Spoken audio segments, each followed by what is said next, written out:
दिवाली के 11वें दिन आने वाली देवउठनी एकादशी का हिंदू धर्म में खास महत्व होता है। इस दिन सृष्टि के संचालक भगवान विष्णु और समस्त देव 4 महीने के बाद विश्राम से जागते हैं। तब तक भगवान शिव को संसार चलाने का दायित्व दिया जाता है। इसलिए इस दिन जब देव उठते हैं तो उसे देवउठनी एकादशी कहते हैं। इस दिन भगवान विष्णु का खास पूजा करने का विधान होता है। इस दिन शुभ कार्य किए जाते हैं। इस साल देवउठनी एकादशी 23 नवंबर को मनाई जाएगी। चलिए बताते हैं इस दिन का शुभ मुहूर्त और व्रत रखने का महत्व। दोस्तों, सबसे पहले हम देवउठनी एकादशी का शुभ मुहूर्त जान लेते हैं। देवउठनी एकादशी तिथि की शुरुआत 22 नवंबर रात 11:03 पर होगी तथा देवउठनी एकादशी का समापन 23 नवंबर रात 9:01 पर होगा। दोस्तों, अब हम देवउठनी एकादशी व्रत की तिथि भी जान लेते हैं, जो है 23 नवंबर 2023। दोस्तों, अब हम देवउठनी एकादशी व्रत का पारण समय भी आपको बता रहे हैं, जो है 24 नवंबर को सुबह 6 बजे से सुबह 8:13 तक रहेगा। चलिए अब हम देवउठनी एकादशी की पूजा विधि भी जान लेते हैं। दोस्तों, सबसे पहले घर की साफ सफाई कर, मंदिर को साफ कर और फिर स्नान करें। इसके बाद पूजा करने के लिए चौकी पर भगवान विष्णु की तस्वीर या मूर्ति को स्थापित करें। करने के बाद पूरे विधि विधान के साथ पूजा करें। भगवान विष्णु को चंदन और हल्दी कुमकुम से तिलक लगाएं, घी का दीपक जलाएं और प्रसाद भी चढ़ाएं। प्रसाद में तुलसी की पत्ती जरूर डालें। पूजा में व्रत कथा पढ़े और भोग लगाकर आरती करें। व्रत पारण अगले दिन सात्विक भोजन के साथ करें। देवउठनी एकादशी को मिनी दिवाली भी कहा जाता है। इस दिन देश भर में शादियों का सीजन भी शुरू हो जाता है। वहीं देवउठनी एकादशी के दिन शादी बिना पंडित की सलाह के की जा सकती है, क्योंकि इस दिन बिना मुहूर्त के शुभ कार्य कर सकते हैं। हिंदू कैलेंडर के अनुसार तुलसी विवाह का आयोजन कार्तिक माह के शुक्ल पक्ष की द्वादशी तिथि को प्रदोष काल में होता है। हर साल तुलसी विवाह देवउठनी एकादशी के अगले दिन होता है, लेकिन कई बार तिथियों की गणना के आधार पर एकादशी के दिन भी तुलसी विवाह का संयोग बन जाता है। द्वादशी तिथि को सूर्यास्त के बाद तुलसी का भगवान विष्णु के अवतार शालिग्राम से विवाह कराया जाता है। धार्मिक मान्यताओं के अनुसार जिन लोगों के विवाह में कोई अड़चन आती है, उनको विधि विधान से तुलसी विवाह का आयोजन करना चाहिए।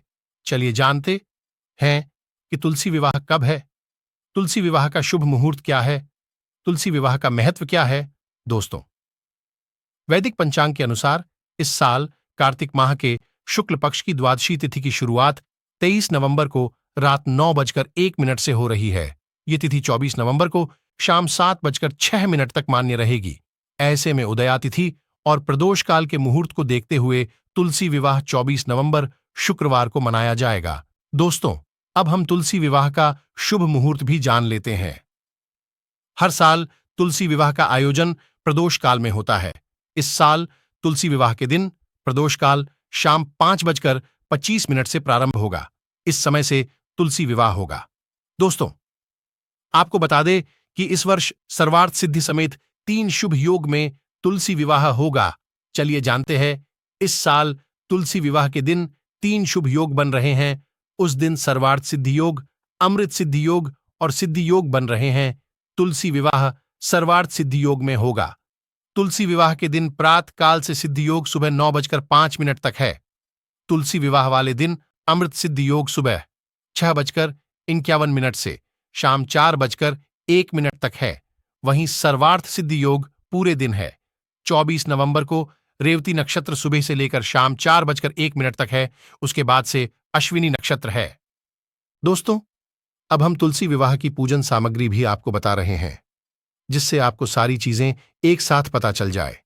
एक तुलसी का पौधा, भगवान शालिग्राम की मूर्ति, शालिग्राम पत्थर या तस्वीर, पीला कपड़ा, एक लाल रंग की चुनरी, सिंदूर, माता के लिए श्रृंगार की सामग्री अवश्य लाए, कुमकुम, अक्षत, मिट्टी का दिया, घी, फूल, मौसमी फल, पंचामृत, मूली, गन्ना, शकरकंद, आंवला, सिंघाड़ा, बेर, सीताफल, अमरूद, तुलसी विवाह कथा की पुस्तक, विष्णु सहस्रनाम आदि। दोस्तों, अब हम तुलसी विवाह का महत्व भी जान लेते हैं। पौराणिक कथा के अनुसार असुरराज जलंधर की पत्नी वृंदा भगवान विष्णु की परम भक्त और पतिव्रता महिला थी। जलंधर का वध करने के लिए वृंदा के पतिव्रता धर्म को भगवान विष्णु ने भंग कर दिया, जिसके फलस्वरूप वृंदा ने अपना जीवन खत्म कर लिया। जहां पर वृंदा ने अपना शरीर त्याग किया था, वहां पर तुलसी का पौधा उत्पन्न हुआ। दोस्तों, हम आपको एक और महत्वपूर्ण बात बताना चाहते हैं। आप तुलसी विवाह के पहले ये एक कार्य अवश्य कर ले, तभी तुलसी माता का विवाह पूर्ण माना जाएगा। दोस्तों, आपको पता ही है कि विवाह चाहे किसी का भी हो, मंडप अवश्य डाला जाता है।